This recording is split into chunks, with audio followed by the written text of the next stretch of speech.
आज की परिचर्चा की शुरुआत करने के पहले मैं आज रवि बाबू की जयंती है, उनको मैं नमन करता हूं। और एक दुखद घटना आज सुबह घटी है।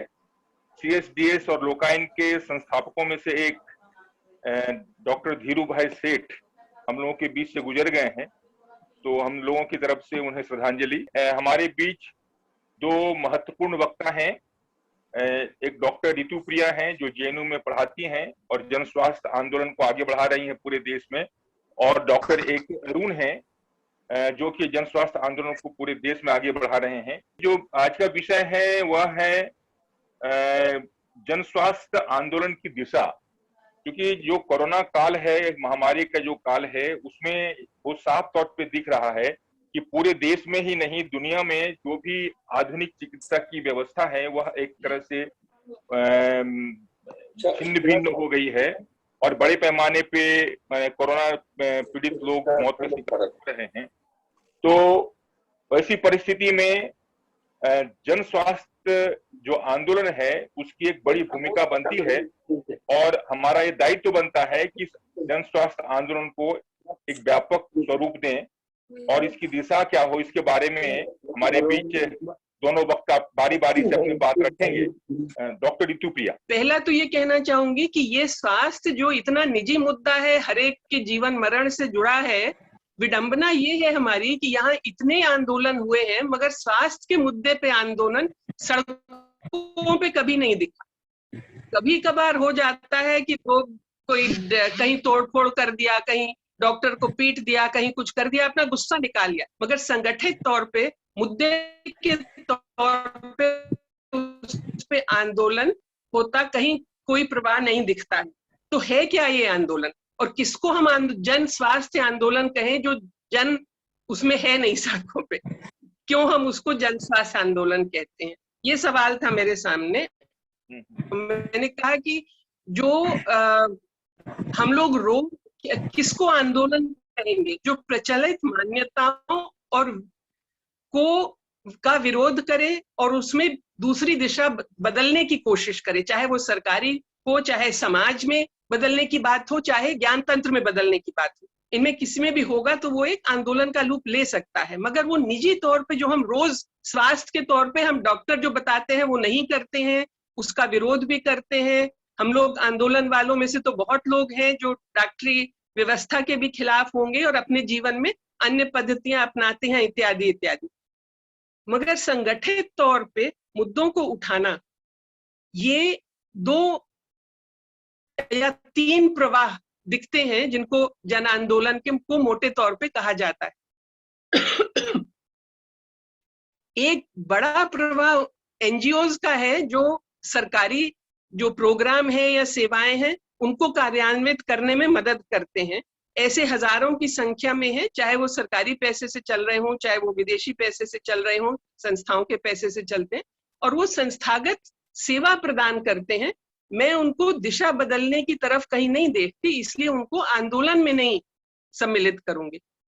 आंदोलन उसको कह रही हूं जो संगठित विरोध करता है प्रचलित व्यवस्था की, या संगठित मांग करता है किस ढंग की उसमें बदलाव की, या खुद संगठित रचनात्मक प्रयास करता है जिससे व्यवस्था के बदलाव की तरफ बढ़ा जा सके किसी तरह। इसमें दो मुख्य धाराएं दिखती हैं। एक वो जो आधुनिक डॉक्टरी ज्ञान के फायदे को आम जनता तक पहुंचाने का प्रयास करती है और उसके लिए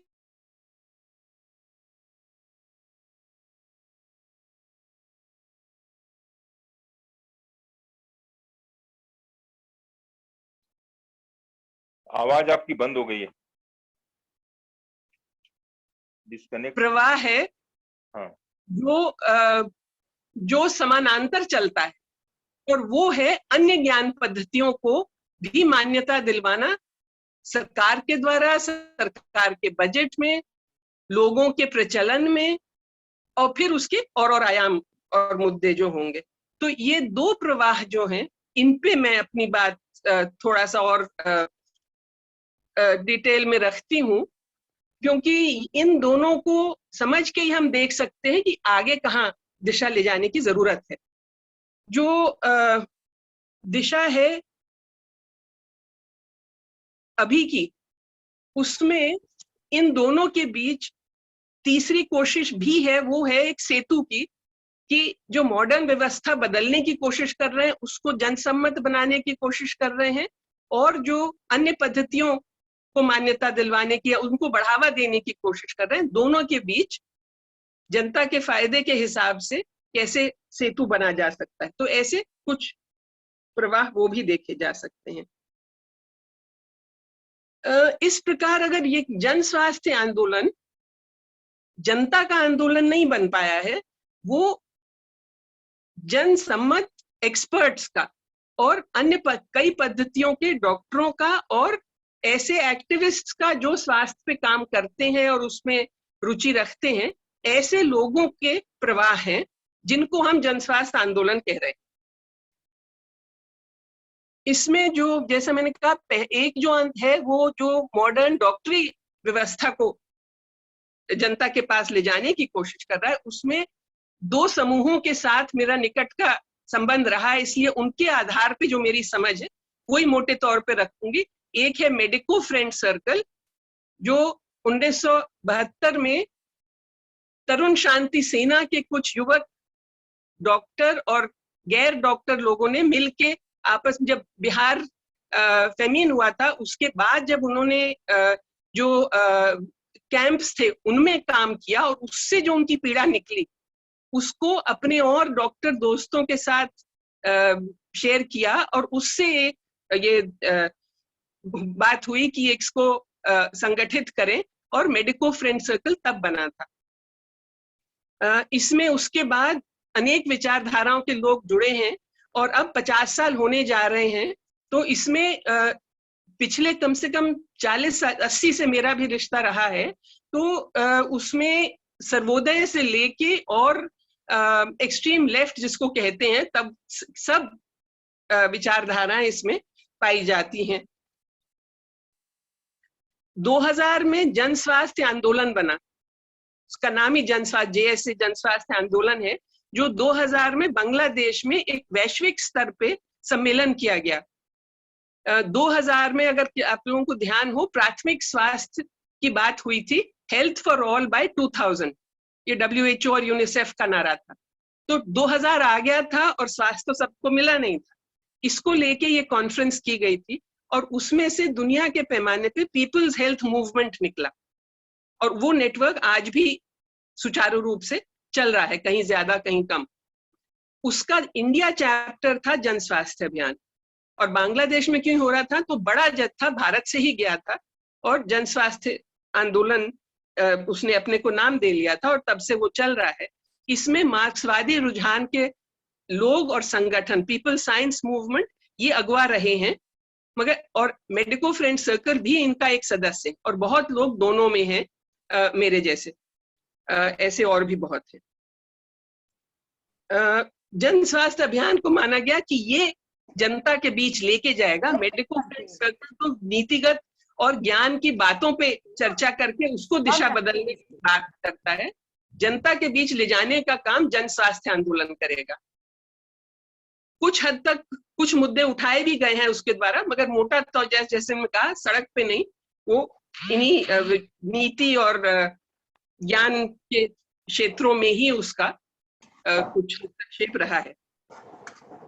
मुद्दे किस तरह के वो उठाते हैं, दवाओं और वैक्सीन का सही तार्किक इस्तेमाल हो, गलत इस्तेमाल ना हो, ओवर मेडिकलाइजेशन ना हो, ये मुद्दे रहते हैं। कौन सी दवाएं सही हैं, कौन सी नहीं है, साइड इफेक्ट्स क्या होते हैं, ये एक हिस्सा था 70 के और 80 के दशक में उनका काफी जोर इस पे था।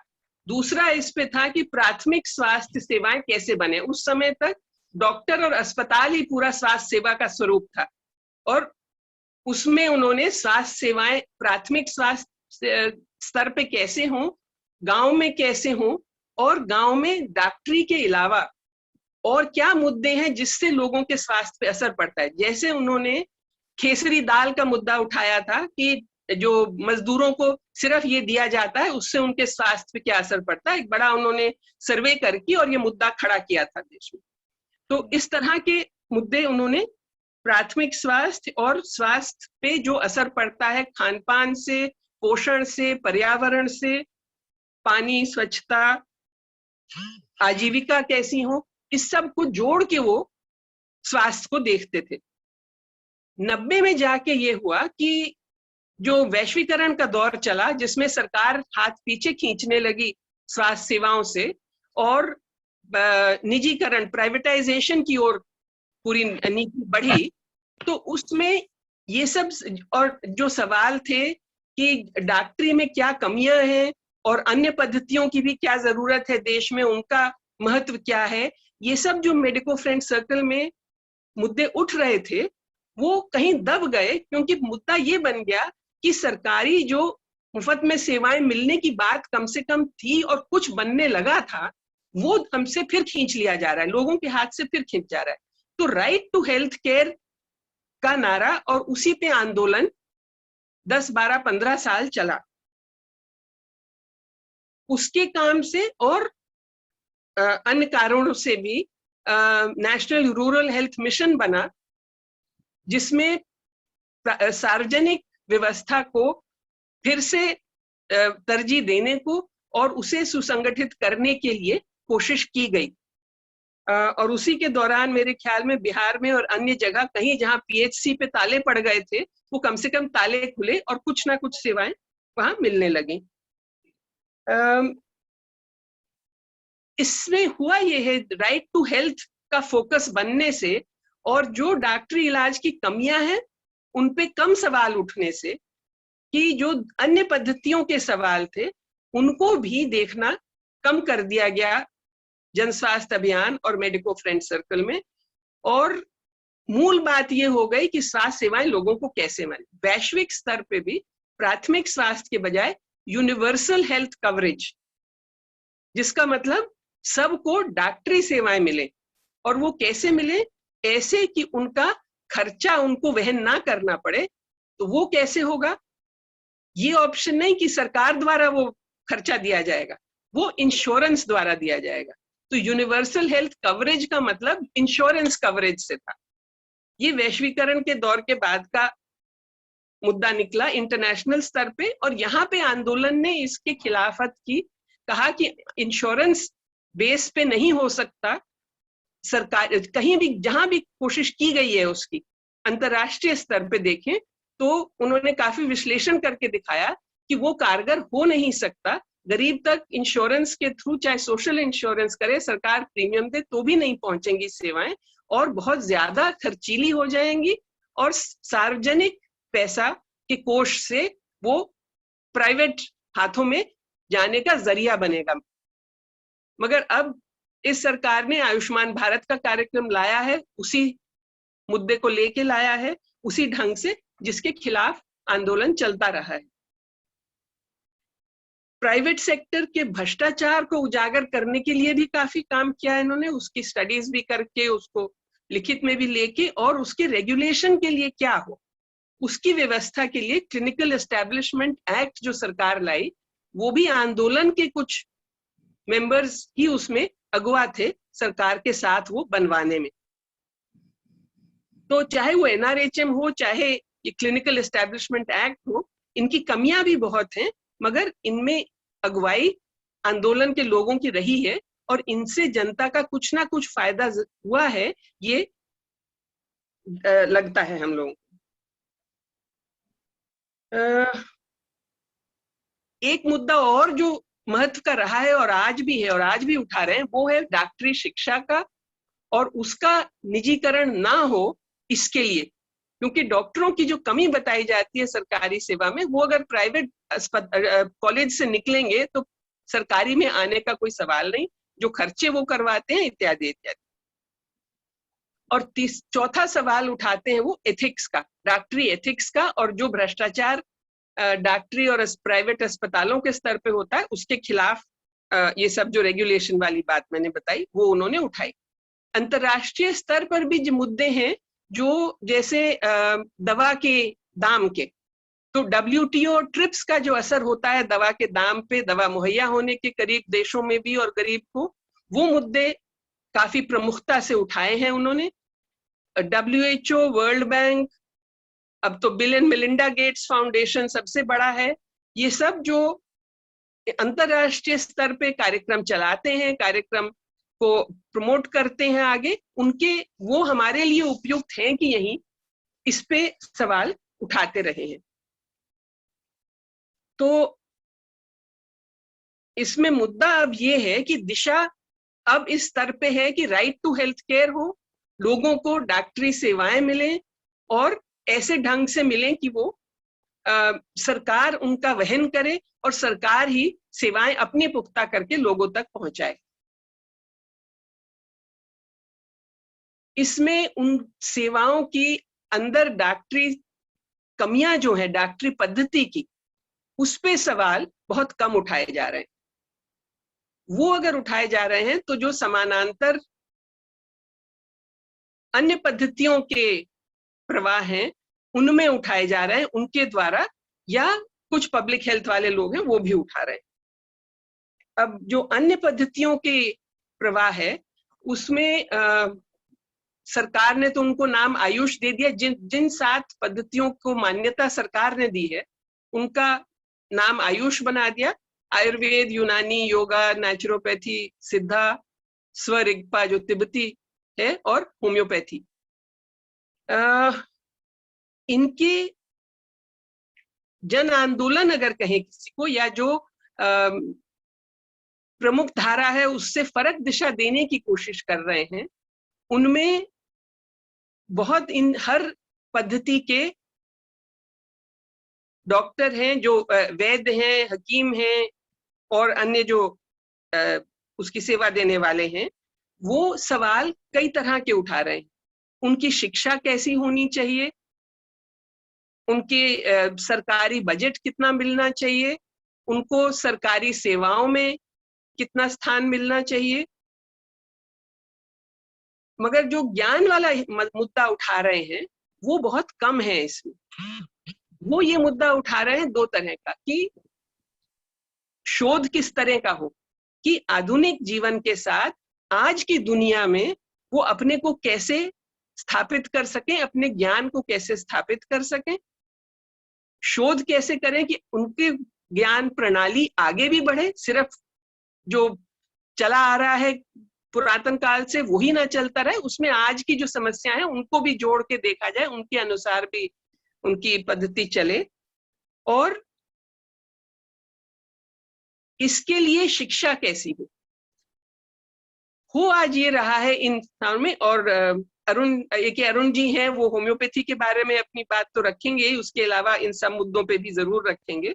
मैं बस इंगित कर रही हूँ इसकी तरफ कि एक तो इन सब के अपने अलग अलग आंदोलन चल रहे हैं। मैं पाती हूँ कि आयुर्वेद डॉक्टर आपस में एक प्रवाह है और उसके क्या अलग अलग उनमें प्रवाह भी होंगे, मगर एक संगठित ढंग से भी वो आवाज उठा पाते हैं। और अभी तक जो चला है आजादी के बाद, पूरा उनका एक नेटवर्क है काउंसिल्स का रिसर्च के लिए, और कॉलेज हैं, डॉक्टर लगभग उतने बनते हैं जितने मॉडर्न के बनते हैं सब पद्धतियों के मिला के।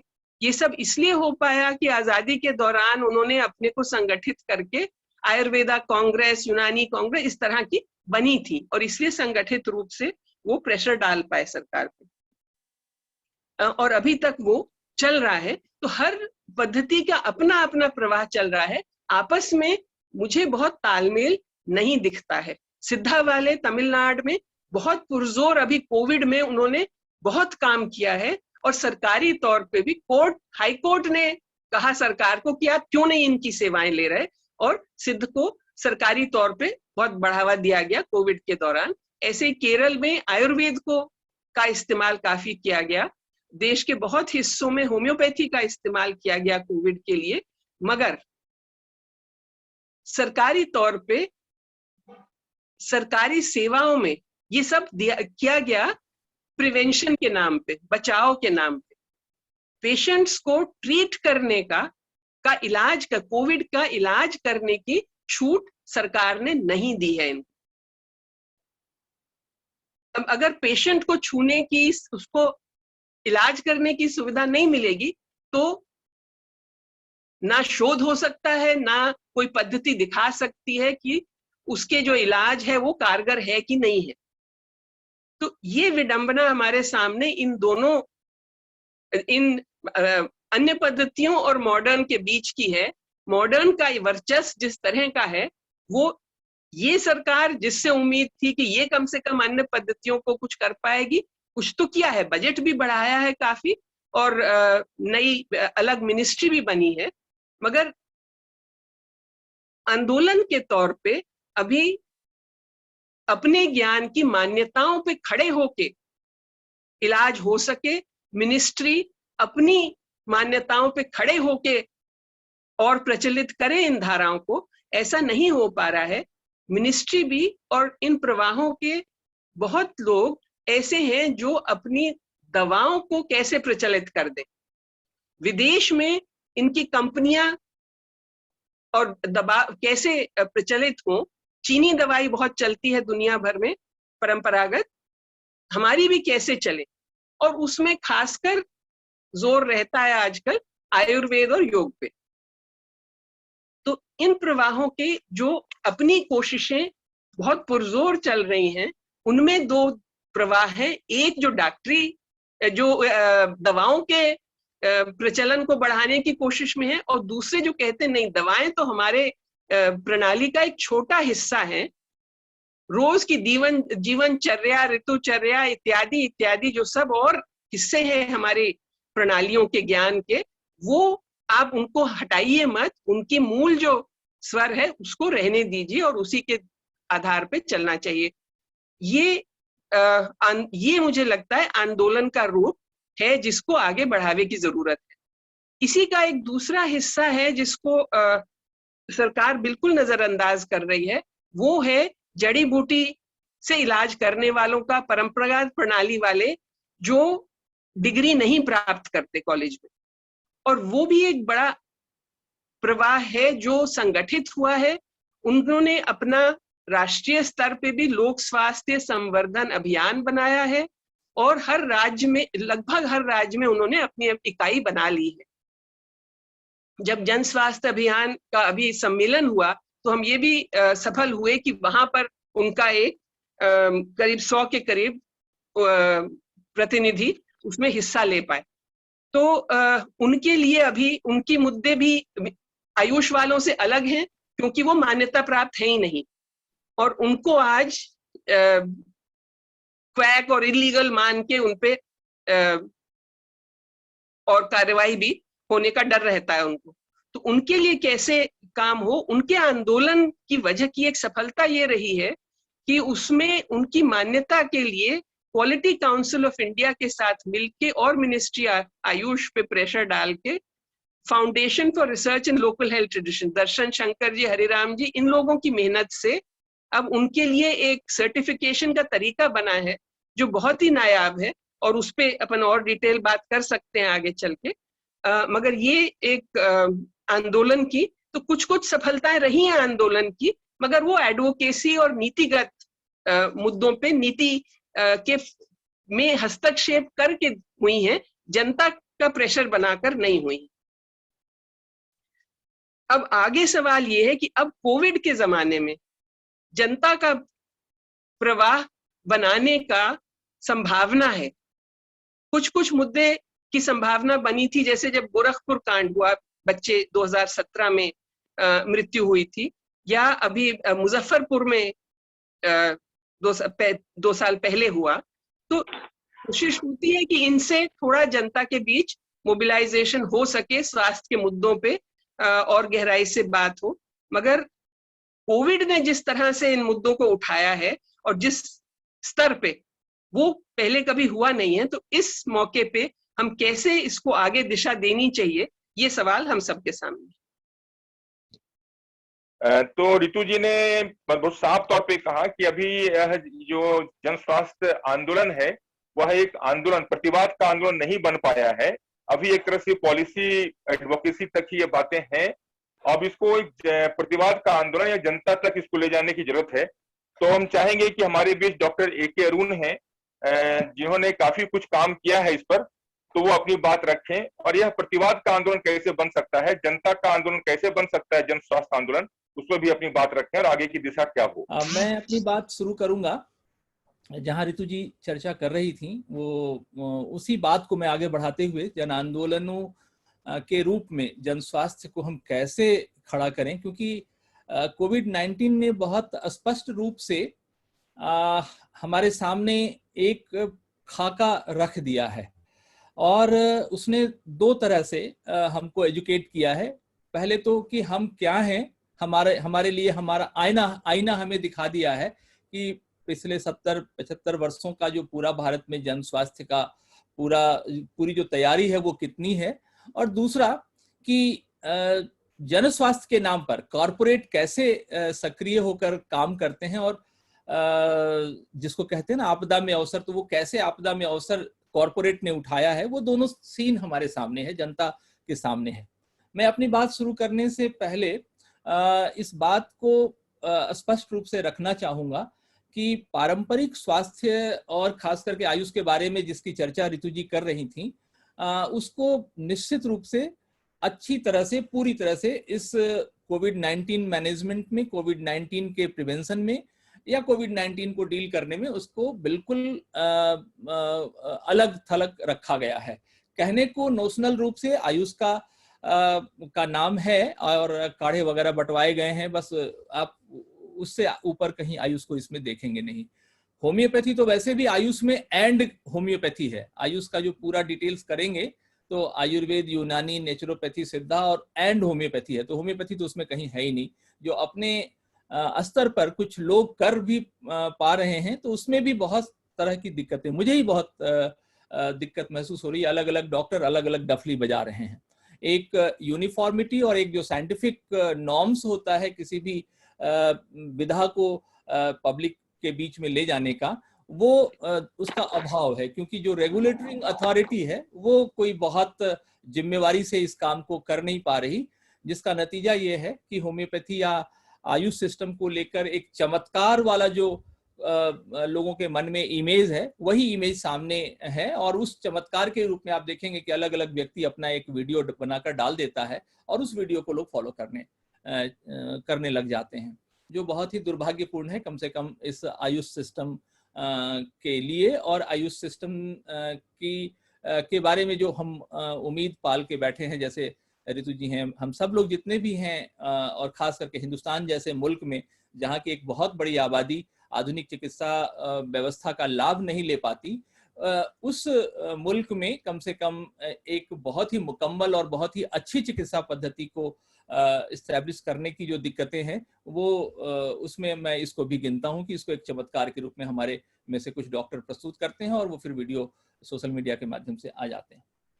मेरा मानना है, खास करके जन स्वास्थ्य आंदोलन को लेकर मैं अपनी बात रखूंगा, मेरा मानना है कि जन स्वास्थ्य में जन कहीं है ही नहीं।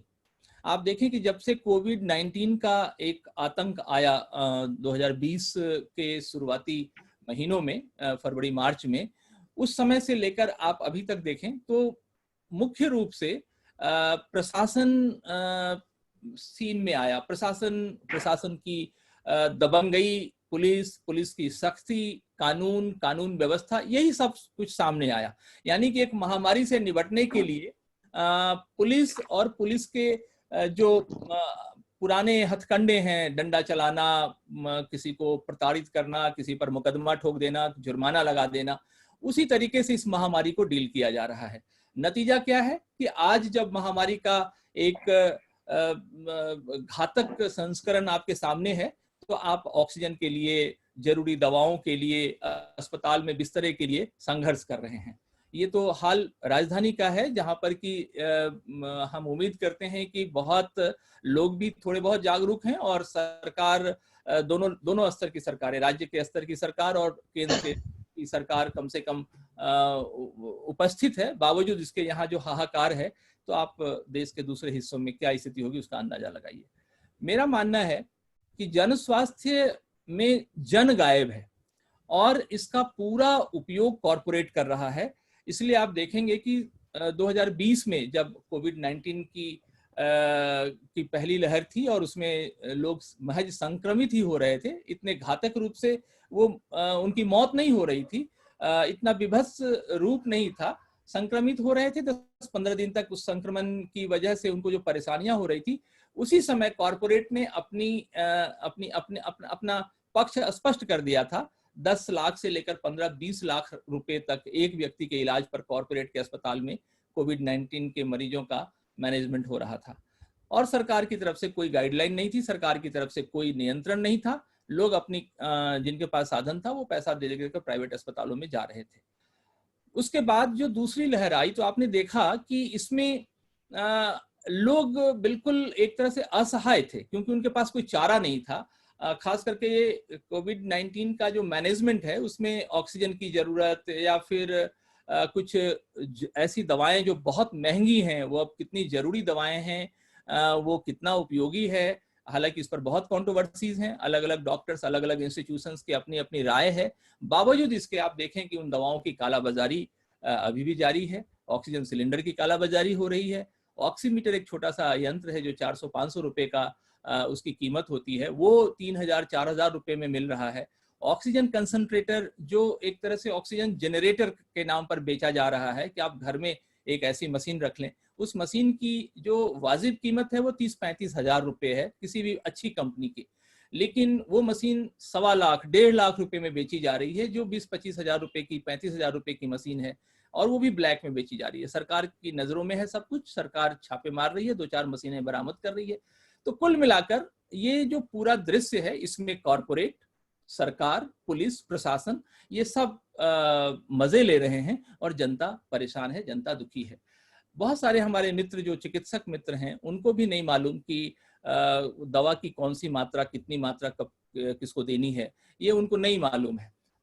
वाइजोलोन जो स्टेरॉइड्स है उसका कब इस्तेमाल होना है हमारे बहुत सारे डॉक्टरों को नहीं पता है। मैं आज का ही एक वाकया बताता हूँ। हमारे एक बहुत ही मशहूर चिकित्सक जो भारत सरकार में एक बड़े पद पर रहे, रजिस्ट्रार रहे, उनकी मृत्यु हो गई और जब मैं अस्पताल में गया तो वहाँ जो डॉक्टर ऑन ड्यूटी थे वो बता रहे थे कि वेंटिलेटर का प्रयोग मैं पहली बार कर रही हूँ, वेंटिलेटर ऑपरेट करना मुझे आता नहीं, तो बस मुझे जो बताया गया है उसके आधार पर मैं वेंटिलेटर कर रही हूँ।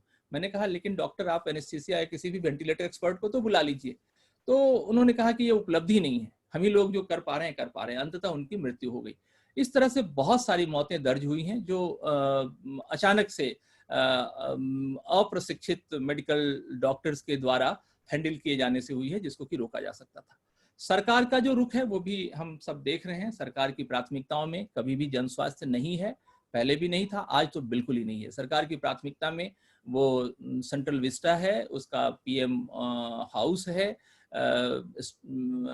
उसका जहाज है जिसमें कि वो उड़कर दूसरे देशों में बड़ी शान से जा सकते हैं और तमाम स्टैचूज हैं और वगैरह वगैरह।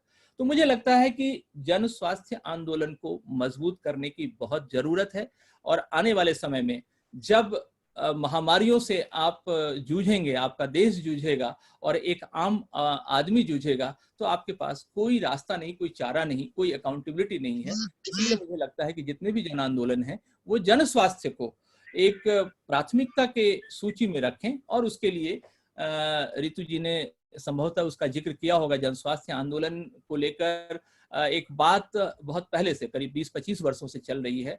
जन स्वास्थ्य अभियान के रूप में चला है, जन स्वास्थ्य जत्था के रूप में चला है और भी अलग अलग कई समूह हैं। हमारे पुणे के साथी इस पे काम कर रहे हैं, भोपाल के साथी काम कर रहे हैं, दिल्ली में हम लोग काम कर रहे हैं। तो इन सब चीजों को मिलाकर हम लोगों को लगता है कि एक ऐसा एजेंडा जो कम से कम हम लोग उसको हर जन आंदोलन के साथ जोड़ सकें। राजनीति के जितने भी दल हैं, हम लोगों ने बहुत कोशिश की, हालांकि वो रस्मी तौर पर हर बार हम एक एजेंडा बना करके इलेक्शन में मैनिफेस्टो का ये बिंदु होना चाहिए, मैनिफेस्टो में स्वास्थ्य को शामिल किया जाना चाहिए, सब बातें हम लोग जरूर उठाते रहे हैं, लेकिन वो लोग भी उसी तरह से उसको लेते रहे और कभी भी उस पर अमल नहीं हुआ। बजट के नाम पर थोड़ी बहुत वृद्धि हो जाती थी, लेकिन उसकी अकाउंटेबिलिटी नहीं होने की वजह से हमें पता भी नहीं चल पाता था कि स्वास्थ्य के नाम पर जो पैसे गए वो जमीन पर कहाँ गए। कर्मचारियों की तनख्वाहें और इंफ्रास्ट्रक्चर्स के नाम पर वो पैसे जरूर खर्च हुए होंगे, लेकिन मुझे नहीं लगता कि लोगों को उसका कोई उतना बड़ा फायदा मिल पाया। पारंपरिक ज्ञान की बात ऋतु जी कह रही थी। पारंपरिक ज्ञान के स्टैंडर्डाइजेशन के लिए हम लोगों ने अभी तक कोई कोशिश नहीं की। तमाम जो आयोग हैं या तमाम जो काउंसिल्स बने हैं ऑल्टरनेटिव सिस्टम ऑफ मेडिसिन के, जिसको कि भारत में जैसे आयुर्वेद है, यूनानी है, होम्योपैथी है, इन सब सिस्टम में आप जाके देखेंगे वहां पर रिसर्च के नाम पर सिर्फ पैसा खर्च होता है, कोई काम नहीं होता। मैं होम्योपैथी काउंसिल की बात कह सकता हूँ कि 30 वर्षों में होम्योपैथी काउंसिल ने कोई ठोस काम नहीं किया, एक मॉड्यूल तक नहीं बना पाए, रिसर्च की मेथोडोलॉजी तक डेवलप नहीं कर पाए। तो ये सारी दिक्कतें जो प्रशासनिक संस्थागत जो हमारे जो इंस्टीट्यूशंस हैं उसकी ये सब दिक्कतें हैं, जिसमें कि सरकारी लोग, उनकी तनख्वाहें बहुत अच्छी हो गई हैं, लेकिन मुझे नहीं लगता कि उस शैली में पारंपरिक चिकित्सा पद्धतियों को एक बूम या बूस्ट मिला हो। जन स्वास्थ्य पर जो कारपोरेट का कब्जा हुआ है, मुझे लगता है इस मिथ को तोड़ने की, मिथ तो नहीं, इस पूरे नेक्सस को तोड़ने की बहुत बड़ी जरूरत है। आज जन स्वास्थ्य की समस्या है, कोरोना वायरस का जो सवाल है वो जन स्वास्थ्य का सवाल है, और जन स्वास्थ्य के नाम पर फिर वही बिल गेट्स का फाउंडेशन आ जाता है, वही आपको जो सजेशन दे रहा है, गावी का जो सजेशन है उसी के अनुसार चीजें चल रही है। अंततः मामला वैक्सीन पर आके रुक जाता है। पोलियो के केस में भी आपने देखा होगा कि सारी बात वैक्सीन पर आके रुक गई थी, और एक बहुत बड़ी बजट, बहुत बड़ी राशि खर्च करने के बाद भी हम आश्वस्त नहीं हो पाए हैं अपने देश में कि पोलियो से हम मुक्त हो पाए हैं कि नहीं हो पाए हैं।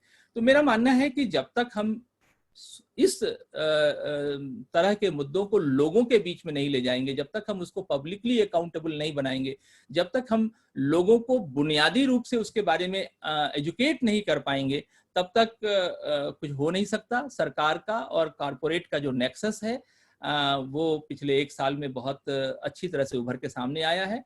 कुछ चीजें प्रिस्क्राइब कर दी जाती हैं कॉरपोरेट के द्वारा, कुछ इस बीमारी को डील करने के लिए जो इंस्ट्रूमेंट्स बताए जाते हैं सरकार उसको प्रोक्योर करती है। उस प्रोक्योरमेंट में एक बहुत बड़ी राशि, बहुत बड़ा हिस्सा दलाली में जाता है। 30-35 हजार करोड़ जो वैक्सीनेशन का था वो कहाँ गया कुछ नहीं पता। 20 लाख करोड़ आपदा प्रबंधन के नाम पर, खास करके कोविड पिछले साल निपटने के लिए जो सरकार ने बजट में पैसा निकाला था, वो पैसा कहाँ गया, इसका कोई हिसाब किताब नहीं है। आज की तारीख में सरकारी अस्पताल में भी लोग अपने जेब से पैसे खर्च करके दवा ला रहे हैं, अपने जेब से पैसे खर्च करके छोटे छोटे इक्विपमेंट्स ला रहे हैं।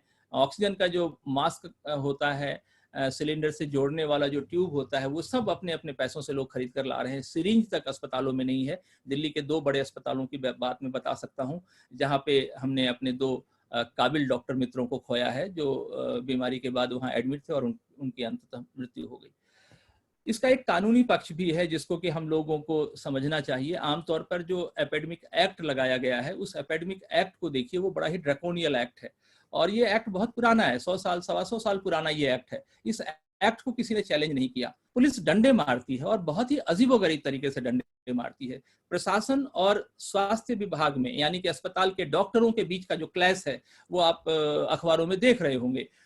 मध्य प्रदेश में तो डॉक्टरों ने बिल्कुल कलेक्टर को कहा कि आप आइए अस्पताल की व्यवस्था संभालिए। सीएमओ ने अपने पूरे दलबल के साथ अस्पताल को से बाहर निकलने का अपना उन्होंने ऐलान कर दिया, क्योंकि प्रशासन और उनके बीच में इस तरह की तलखी है कि डॉक्टर दहशत में है। डॉक्टर को कानून का डर दिखाकर डॉक्टर को प्रताड़ित करने की जो पूरी प्रशासन की नीति है, उसकी वजह से काफी सारे हमारे डॉक्टर दहशत में हैं। तो इस एक्ट का क्या इस्तेमाल हो रहा है, नंबर 1। नंबर 2 कि आम नागरिक को सरकार समझती क्या है, आम नागरिक को पुलिस प्रशासन समझती क्या है। आप उसको एक दुश्मन के रूप में ट्रीट कर रहे हैं। मान लीजिए कि कोई व्यक्ति, आज ही का एक वाकया है कि एक व्यक्ति दिल्ली में कर्फ्यू लगा है और दिल्ली में वो अपने शमशान घाट जा रहा था। शायद उसको ये सुनिश्चित करना था कि उसको उस शमशान घाट में आज संस्कार करने की जगह मिलेगी कि नहीं मिलेगी, पुलिस ने उसको बुरी तरह से मारा। और उसके साथ निश्चित रूप से हो सकता है हेलमेट नहीं हो या हो सकता है उसका कागज नहीं हो, लेकिन इस परिस्थिति में अगर एक व्यक्ति निकलता है तो पुलिस उसको कैसे डील करती है, ये सब सवाल मुझे लगता है कि ये हमारे सामने उपस्थित होता है कि ये पुलिस या ये प्रशासन ऐसे परिस्थिति में नागरिकों के लिए काम कर रही है या नागरिकों को दुश्मन मान रही है। तो मुझे लगता है कि जब भी हम जन स्वास्थ्य के सवाल को जन आंदोलन के रूप में उठाने की बात करते हैं तो हमें इन सारे सवालों को, इसका जो सामाजिक पक्ष है, इसका जो आर्थिक पक्ष है, इसका जो चिकित्सीय पक्ष है, इसका जो व्यक्ति के स्तर पर जितने भी इसके आयाम हो सकते हैं, उन सभी चीजों पर हम लोगों को मुखर रूप से एक एजेंडा बनाकर, एक मुझे लगता है कि जन स्वास्थ्य का एक घोषणा पत्र, हालांकि हम लोग बहुत पहले से जन स्वास्थ्य के घोषणा पत्र पर काम कर रहे हैं, लेकिन महामारी के संदर्भ में, आपदा के संदर्भ में हम लोगों को एक इस तरह का एक गाइड बनाने की जरूरत है, जो सेल्फ हेल्प गाइड हो, जिसको आप जन स्वास्थ्य रक्षक पुस्तिका कह सकते हैं।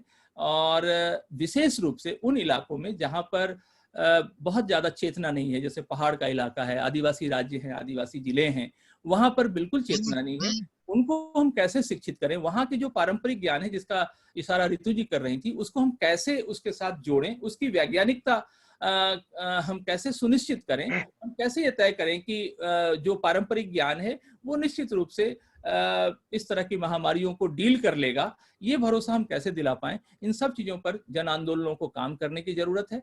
मैं अपने आप को वॉलंटियर करने को तैयार हूं ऐसे किसी भी काम में जो खास करके जनपक्षीय काम हो और जिसमें सरकार को ये नहीं लगना चाहिए कि हम उनके खिलाफ काम कर रहे हैं, हम उनके सहयोग में काम करेंगे, लेकिन जो उसका तकनीकी पक्ष है, जो उसका कानूनी पक्ष है, उसमें हम कैसे सरकार से ये कह सकें कि भाई आप इसको रिलैक्स कीजिए, आप कम से कम लोगों के खिलाफ अपनी पुलिस को तो खड़े मत होने दीजिए, पुलिस को इतनी तो ट्रेनिंग दीजिए कि वो कैसे बिहेव करे ऐसे मौके पर, जब कर्फ्यू लगा हो और व्यक्ति बहुत मजबूर हो, उसको कहीं जाना हो, तो पुलिस उसके साथ कैसे बात करे।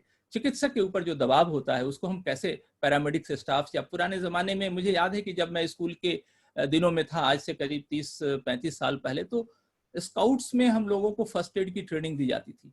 आज के एक सिलेबस में किसी अरे गहरे नेता का, भले ही वो टॉप के पोस्ट पे पहुंच गया, उसका जीवन पढ़ाया जा रहा है जो झूठा जीवन है।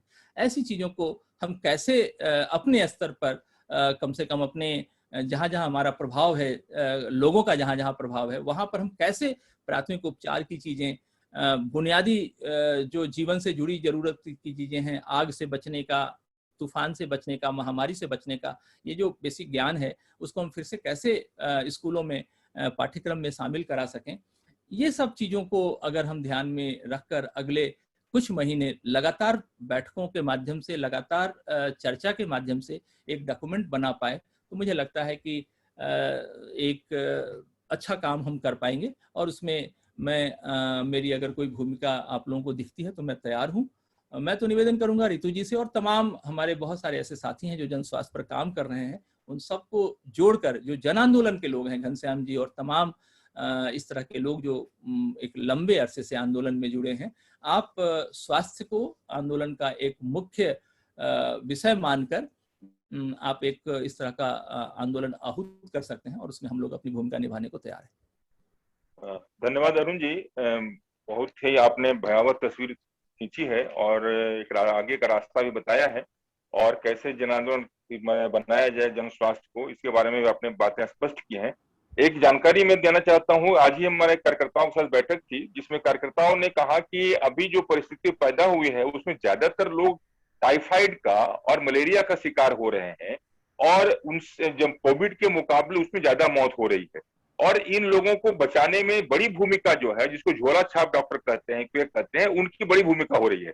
सरकारी अस्पताल जो है या अन्य जो प्राइवेट अस्पताल है उसकी कोई भूमिका ही नहीं है।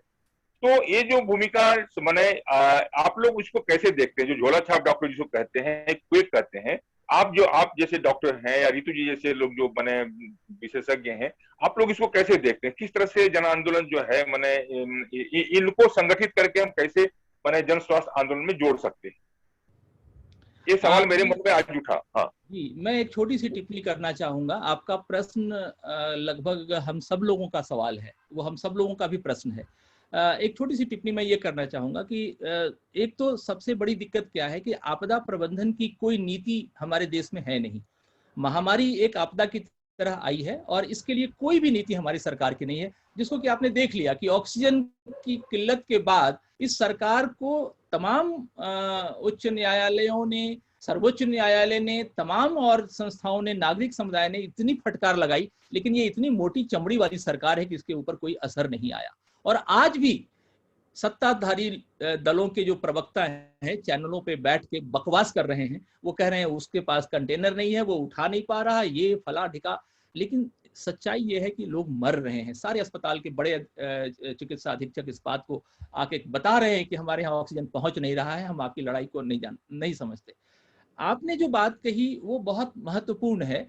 वो महत्वपूर्ण इसलिए है कि झोला छाप के डॉक्टरों की भूमिका देखिए अभी भी खास करके 60% गांवों में यही झोला छाप डॉक्टर जो है वो लोगों के स्वास्थ्य को संभाले हुए हैं। अब वो कानूनी रूप से कितने सही हैं कितने गलत हैं मैं नहीं कहूंगा, और उनके हाथों से कितने लोगों की मौत हो जाती है ये भी कोई आंकड़ा नहीं है, लेकिन सच्चाई ये है कि उनकी समाज में स्वीकृति है। गांव में लोग उनको मानते हैं, क्योंकि जो पढ़ा लिखा डॉक्टर है वो गांव जाना नहीं चाहता। राजनारायण जी के जमाने में, जब राजनारायण जी स्वास्थ्य मंत्री थे, तब से उन्होंने वैन खरीदी थी सभी मेडिकल कॉलेजेस के लिए, preventive and social medicine department की। वो वैन सड़ गए, उसके चक्के गल गए, और वो अभी भी किसी पुराने मेडिकल कॉलेज में आप जाके देखेंगे तो preventive and social medicine department के बाहर आपको 2-3 वैन ऐसी सड़ी हुई अवस्था में मिलेगी। लेकिन वो गांव गई नहीं, क्योंकि डॉक्टर गए नहीं गांव।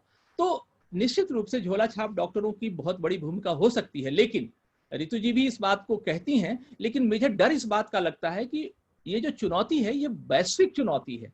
ये जो ये विषाणुओं का जो आक्रमण हुआ है ये आज का नहीं है। रोमन साम्राज्य का जब वो हो रहा था तो आपको याद होगा उनका जो रोमन सेनापति थे लेगेट, मुझे याद आ रहा है, तो उनसे उनके महाराज ने पूछा, जिनको महान कहते थे, गनेई, कामुल गनेई, उन्होंने पूछा कि इतनी विशाल सेना है मेरी, क्या अब मेरी सेना को दुनिया की कोई ताकत है जो हरा सकती है? तो उन्होंने, लेगेट ने कहा था कि हाँ है, और वो उन्होंने बताया था कि वायरस है। आपको पता नहीं है 2000 साल पहले से यह वायरस का सब कुछ है। वायरस को दुश्मन मानकर, ऋतु जी शायद इस बात को और आगे बढ़ाएंगे इन फ्यूचर, कि वायरस को अगर हम दुश्मन मानते रहेंगे तो आप इस वायरस का जितना वैक्सीन बना लीजिए, जितने बिल गेट्स के उससे वो कर लीजिए, कुछ नहीं होने वाला। वायरस आपका भी बाप है, वो हमसे और भी बड़े रूप में सामने आएगा। आप देख लीजिए उसकी पहली लहर, दूसरी लहर, तीसरी लहर की चर्चा हो रही है। मेरा मानना है कि हम लोगों को इन सब बातों को ध्यान में रखकर जो पारंपरिक चिकित्सक हैं जो गांव में काम कर रहे हैं उनका भी प्रशिक्षण का काम करना चाहिए, उनके स्टैंडर्डाइजेशन का काम करना चाहिए। और मुझे लगता है कि जन स्वास्थ्य आंदोलन ये काम कर सकता है। जन स्वास्थ्य आंदोलन एक स्टैंडर्ड सिलेबस बनाकर उनको बुनियादी प्रशिक्षण दे सकता है, और उस बुनियादी प्रशिक्षण का अगर हम इस्तेमाल करें, उस बुनियादी प्रशिक्षण को हम अगर उपयोग में लाएं तो निश्चित रूप से एक स्टैंडर्ड पब्लिक हेल्थ मैनेजमेंट हम खड़ा कर सकते हैं। जो अभी कोविड के लिए और अगले कुछ महीनों और साल भर के लिए जो जरूरत है, उसमें 2-3-4 चीजें हैं। सबसे पहले ये जो मानसिकता बन गई है कि कोविड से लड़ने के लिए हमें अस्पताल, वेंटिलेटर, ऑक्सीजन चाहिए और रेमडेसिविर जैसी दवाइयां चाहिए, इसके अलावा कोई और तरीका नहीं है। जबकि हमें मालूम है कि 80% को इन सब की किसी की जरूरत नहीं है, ज्यादा से ज्यादा क्रोसिन की जरूरत है। तो ये एक बात कैसे मन से, और क्योंकि ये सिर्फ आज कोविड की बात नहीं है, पिछले कई दशकों से ये दिमाग में सबके बिठा दिया गया है कि डॉक्टर और अस्पताल के अलावा कोई और तरीका नहीं है इलाज का और स्वास्थ्य बनाए रखने का। अपनी परंपरागत चीजें भी पीछे छूट गई हैं, भूल गई हैं लोगों को, और अपने पे विश्वास कि हमें अपना स्वास्थ्य के बारे में पता है, ये तो सवाल ही खत्म होते जा रहे हैं। तो ये हम दोबारा कैसे बिठाएं, क्योंकि 80% कोविड पेशेंट को तो उतना ही चाहिए, है ना। ये बात अगर स्पष्ट रूप से जनता के सामने ऐसे ही कही जाए कि ना आपको आइवरमेक्टिन चाहिए, ना रेमडेसिविर चाहिए, ना डॉक्सीसाइक्लिन चाहिए, ना ये चाहिए ना वो चाहिए, आपको अपनी इम्यूनिटी बढ़ाने के लिए पहले से, कोविड होने से पहले से कई चीजें हैं जिसकी गाइडलाइंस हैं, वो सब बात हो सकती है, वो घरेलू इलाज भी हैं, वो होम्योपैथी के भी हैं, वो आयुर्वेद का भी है, यूनानी का भी, सबके अपने गाइडलाइन है कि इम्यूनिटी बढ़ाने के लिए क्या क्या किया जा सकता है। उसके साथ साथ जो और प्रिवेंशन के तरीके हैं वो सब हैं। और इसके लिए आज की तारीख में उस एकदम से जनता सिर्फ अपने पे निर्भर हो जाए ऐसा तो हम मान नहीं सकते। उनको आज की तारीख में तो क्योंकि बाहर निकलना नहीं है, टेलीफोनिक कंसल्टेशन के जितने बड़े पैमाने पे हम सेवाएं प्रदान कर सकें ताकि उनको एक ढांढस रहे और पूछने वाला रहे कि अगर मुझे ये हो रहा है तो इसके लिए जरूरत है कि नहीं, और घर बैठा भी ना रह जाए। जिसको जरूरत है इलाज की वो पहुंच सके इलाज के लिए, उसकी एक व्यवस्था। और इसके लिए वॉलंटियर ग्रुप्स भी बन सकते हैं। इसके लिए कोई वॉलंटरी काम चाहिए, पैसा नहीं चाहिए, एक फोन चाहिए। ये आजकल जितना है, तो डॉक्टरों को अगर मोबिलाइज कर सके, बहुत डॉक्टर घर बैठे हैं, और घर बैठ के अगर आंदोलन के रूप में उनको इकट्ठा किया जा सके, डॉक्टर, नर्स, कोई हेल्थ वर्कर। हमने तो यूनिवर्सिटी में कहा कि आप हमें स्टूडेंट्स को ट्रेन करने दीजिए, सारी यूनिवर्सिटी को कम से कम हमें बाहर जाने की जरूरत नहीं पड़ेगी, मगर नहीं तैयार प्रशासन उसके लिए। तो ये नेटवर्क आपस में ही बन सकता है कम्युनिटी में। हमारे यहाँ दिल्ली में कई जगह RWAs ने, रेजिडेंट वेलफेयर एसोसिएशंस ने अपना इंतजाम किया है इसी ढंग से। तो एक ये इमीडिएट चीज है जो करने लायक है। जितने भी पैमाने पर जितनी अपनी कुव्वत हो उतनी हम कोशिश करें। और इसमें सरकार इसको कहीं ना कहीं कर रही है, राज्य सरकारें, मगर वो पैमाना बन ही नहीं रहा। ये हर छोटे स्तर पे, हर समुदाय के स्तर पे अगर ये कर सकें तो ये एक पहला कदम है। इससे फिर जो ये नहीं होने से लोग जल्दी अस्पताल जाने को, उनको ये डर रहता है कि मान लो मुझे अस्पताल की जरूरत पड़ी तो अभी चले जाते हैं, इससे बजाय कि पहले बाद में जाना पड़े। और उससे पूरा एक प्रेशर सिस्टम पे बनता है। तो जिसको फिर जब जरूरत है जाने की, वो वहां जाके और उसको बेहतर इलाज मिल सके, इसकी भी एक संभावना बनेगी। प्रेशर ये बनाने की जरूरत तो है कि फ्री सर्विसेज सब जगह मिले, प्राइवेट पे भी। स्पेन में ये हुआ कि उन्होंने कोविड के पिछले साल सारे प्राइवेट हॉस्पिटल को नेशनलाइज कर दिया। एक सरकार जो डिमोनेटाइजेशन कर सकती है वो ये क्यों नहीं कर सकती कि जितने प्राइवेट अस्पताल हैं वो कम से कम डिस्ट्रिक्ट में डिस्ट्रिक्ट CMHO और डिस्ट्रिक्ट मैजिस्ट्रेट के अंडर काम करेंगे। ऐसे ऑक्सीजन का है। अब दिल्ली में DRDO ने, आर्मी के लोगों ने पिछले हफ्ते में 4 अस्पतालों में ऑक्सीजन प्रोडक्शन प्लांट लगा दिए। अगर वो दिल्ली के 4 अस्पताल में लगा सकते हैं, सेना बड़े पैमाने पे ये कर सकती है। ये अब आने वाले समय में दिख रहा है कि ये गांवों में पहुंच रहा ही है और पहुंचेगा। तो वहां पे छोटे कम से कम डिस्ट्रिक्ट पे, ब्लॉक लेवल पे इस तरह के इंतजाम करने पड़ेंगे। और नहीं तो बिना पता ही लोग वहीं पे रह के और खत्म होते जाएंगे, और बाद में जब जनगणना होगी तो पता लगेगा कि जी इतनी फहरिस्त थी आपकी। तो इस बड़े एकदम युद्ध स्तर पे इस तरह का काम करने की जरूरत है। सरकार तो जो करेगी, जब एकदम से कुछ जाग के और एक अनाउंसमेंट किया जाएगा तो किया जाएगा, मगर अपने स्तर पे, आंदोलन के स्तर पे कितना मोबिलाइज हम स्वास्थ्य कर्मियों को कर सकते हैं टेलीफोनिक कंसल्टेशन के लिए, दवाएं फालतू ना लेने का की समझ बढ़ाने के लिए। क्योंकि अब उल्टा जो अस्पतालों से दोस्त बता रहे हैं, डॉक्टर दोस्त, कि दवाओं के जो बुरे असर हैं उसकी वजह से लोगों की मौतें हो रही। ऑक्सीजन ही अगर गलत ढंग से दिया जाए तो उसका भी उल्टा असर हो जाता है। तो जानकारी की जरूरत है कि फालतू ना लें, और जब जरूरत है तो मिले। ये दोनों स्तर पे काम करने की जरूरत है। उससे आगे के लिए भी स्वास्थ्य के लिए एक सकारात्मक दिशा निकलेगी और एक मानसिकता बनेगी कि अभी तो प्राथमिक स्वास्थ्य केंद्र जाना ही लोगों ने बंद कर दिया, सीधे ही अस्पताल जाना और स्पेशलिस्ट ही चाहिए। तो उससे वापसी का, कोविड एक स्थिति भी ऐसी है जिसमें 80% को तो चाहिए सिर्फ प्राथमिक सेवाएं। तो इस बात को अगर हम आगे बढ़ा सकें तो आगे के लिए भी इसका फायदा होगा। और अभी तो इसको आंदोलन के तौर पे करने की बहुत जरूरत है। ऋतु जी की बात को मैं सेकंड कर रहा हूं, और मुझे लगता है कि इसमें थोड़ा सा टेक्निकल जो काम है वो ऋतु जी को और हम जैसे लोगों को करना पड़ेगा, और फिर उसके बाद रामचरण जी, घनश्याम जी, आप जैसे लोगों की भूमिका है।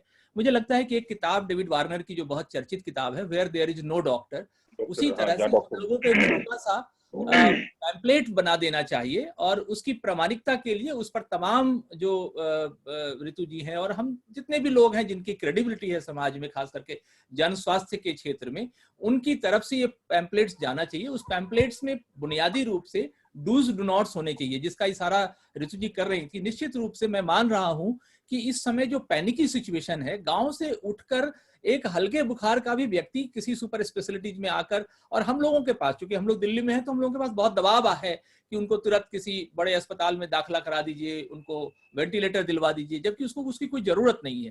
तो ये काम हम लोग कर सकते हैं, एक पैम्पलेट्स बनाकर। इस पर अभय शुक्ला हम लोग के साथी हैं जो पुणे में है, काम कर रहे हैं वो लोग भी, और इस तरह के सभी साथियों को हम जोड़ सकते हैं जो भी अनुकूल हो, जितनी जल्दी हो सके। तो एक तो ये, दूसरा कि जनता का जो राइट है हम लोग भूल चुके हैं, अभी हम लोग सरकार पर निर्भर हो गए हैं। जनता का राइट क्या है, खास करके एपिडेमिक एक्ट के बावजूद, उसको एक्सप्लोर करने का काम घनश्याम जी, रामचरण जी, आप लोगों को करना पड़ेगा। और तीसरा है कि सरकार जो तमाम तरह की बेहूदगियां कर रही है, इसके खिलाफ आंदोलन। ये तीन चीजें मुझे लगता है कि हम लोगों को इमीडिएट एड्रेस करना चाहिए, जिसमें पहला वाला पक्ष है वो टेक्निकल है, जिसको कि ऋतु जी अगर लीड करती हैं तो हम लोग उनके साथ मिलकर इसको एक ड्राफ्ट बना सकते हैं। अलग अलग विधा है, आयुर्वेद में क्या फर्स्ट एड है, जो सरकार के गाइडलाइन है मैं उससे बिल्कुल सहमत नहीं हूँ। सरकार का गाइडलाइन बिल्कुल कागजी खाना पूर्ति है, लेकिन जो जनता का गाइडलाइन है जिसमें हम उनको बता सकते हैं, जैसे मैं करता हूँ अपने मरीजों को, हमने करीब 700 से ज्यादा कोविड के मरीजों को देखा, और मुझे फक्र है कि उसमें से 95% मरीज को इमरजेंसी में जाने की जरूरत नहीं पड़ी। वो सामान्य रूप से कि गुनगुने पानी में ग्लूकोज मिलाकर पीजिए और शरीर को बाहर से भी ठंडा रखिए, अंदर भी ठंडा रखिए, इस तरह की तमाम तरह की चीजें हमने उनको बताई, और 7-8 दिन लगे और मरीज हमारे ठीक हुए, अच्छे खासे 103, 104 बुखार वाले भी।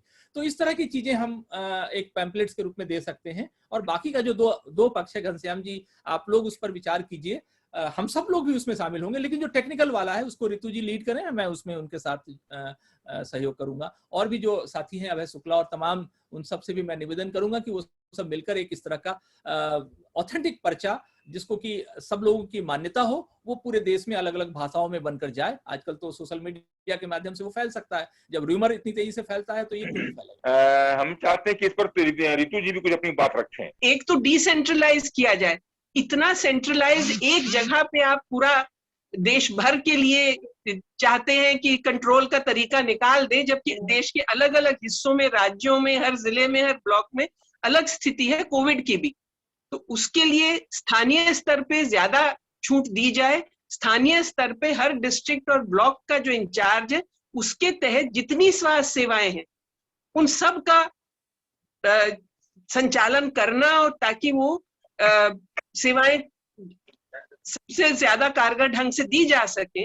जहां जरूरत है वहां उस हिसाब से वो एक तुरंत करने की जरूरत है, और उसको आगे चल के हमें नॉर्मल टाइम के लिए भी इस तरह की मांग करनी चाहिए, ताकि प्राइवेट सेक्टर का रेगुलेशन का तो सवाल ही, मतलब अभी तक हमारी जो परिस्थिति है उसमें है ही नहीं। वो जैसे ही रेगुलेशन का कुछ आता है तो देवी शेट्टी जी और त्रियान जी और सब खड़े हो जाते हैं, सड़क पे आ जाते हैं, तब उनका आंदोलन चल जाता है सड़क पे उसके रेगुलेशन के खिलाफ। तो उसके बजाय उनको कैसे अंदर लिया जाए। आयुष्मान भारत में ये लोग नहीं आने को तैयार, क्योंकि उसमें तो आपको इंश्योरेंस का उतना बंधा पैसा मिलेगा। तो कॉर्पोरेट्स नहीं आए हैं आयुष्मान भारत में, छोटे नर्सिंग होम और अस्पताल आ रहे हैं। तो इनको कैसे लाया जा सकता है सरकारी तंत्र के तहत कम से कम, और उससे और मुफ्त मिलना चाहिए। उसके लिए बजट आपको बढ़वाना ही पड़ेगा। इतने बजट में तो इस साल में भी जिस तरह से इन्होंने बजट का किया है, अनाउंस किया निर्मला जी ने कि हमने इतना बढ़ा दिया, और वो पानी पे बढ़ाया था और उसको कह दिया स्वास्थ्य पे बढ़ाया है। तो इस तरह की चीज चल नहीं सकती। ये स्पष्ट रूप से जनता को कहने की जरूरत है।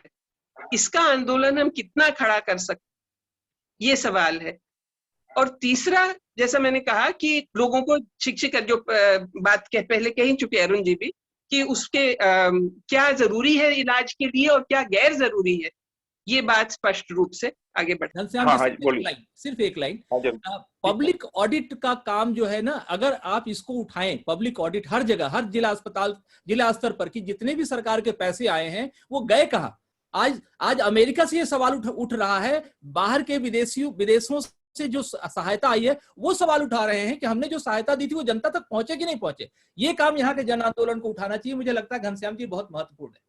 वो तो ठीक है, पब्लिक ऑडिट की बात आपने की, जन स्वास्थ्य आंदोलन को हम कैसे आगे बढ़ाएंगे, क्या दिशा देंगे। फिर जो एक बात जो रितु जी ने कही है और बहुत अच्छी बात है और हम लोग सब मानते भी हैं कि स्वास्थ्य जो माने स्वास्थ्य सेवाएं हैं उसका डिसेंट्रलाइजेशन, उसका विकेंद्रीकरण किस तरह से हम करें। क्योंकि हम विकेंद्रीकरण वाले लोग हैं तो निश्चित तौर पर इसके बारे में हम लोगों को इस पर थोड़ी गंभीरता से चर्चा करनी पड़ेगी, कैसे हो सकता है। और इसमें अन्य तरह के जो लोग हैं, जैसे होम्योपैथी में काम करने वाले लोग बहुत हैं, जो आदिवासी माने स्वास्थ्य पद्धति पे काम कर रहे हैं, उनसे भी हम लोग का संपर्क है, जड़ी बूटी वाले लोगों से भी संपर्क है। उन तमाम लोगों को हम कैसे जोड़ सकते हैं, उसको विकेंद्रित कैसे कर सकते हैं, इसके बारे में बात करनी है। और एक बात जो आपने कही है अरुण जी, वो ये है कि पब्लिक ऑडिट की बात जो है इसके बारे में हम लोगों को एक माने अभियान के तौर पर इसको चलाया जाए और सरकार के सामने सीधा सीधा इसको जो है सवाल के तौर पर रखा जाए, सरकार को बाध्य किया जाए। इतनी बातें आज की इस परिचर्चा में हुई है, बहुत ही महत्वपूर्ण बात हुई है। उसके साथ साथ एक है कि जो इम्यून सिस्टम को कैसे हम मजबूत कर सकते हैं, इस तरह की इसको एक अभियान के तौर पे हम अपने अपने इलाके में चलाएं। और उसके बाद जो है हमें इस जन स्वास्थ्य आंदोलन को कॉर्पोरेट्स के हाथ से निकाल करके जनता का आंदोलन कैसे बना सकते हैं, इसके बारे में हम लोगों को पहल करने की जरूरत है। तो आप तमाम साथी लोग आए, आप तमाम लोगों को बहुत बहुत धन्यवाद, और अरुण जी को, ऋतु जी को विशेष धन्यवाद। और आप लोग इस काम को कर लेंगे ताकि हम इस अभियान को आगे बढ़ा सकें। बहुत बहुत धन्यवाद। जोहार, नमस्कार, सलाम।